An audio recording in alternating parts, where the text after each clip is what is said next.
You ask Tiger to solve. This deals with linear equations with one unknown. The final result is y equals -15/2. Let's solve it step by step. Simplify the expression.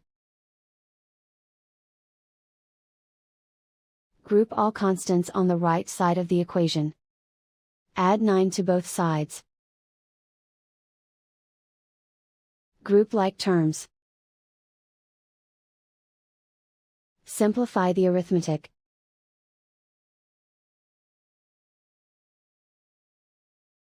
Isolate the y.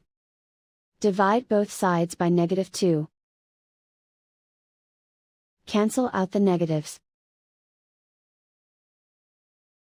Simplify the fraction.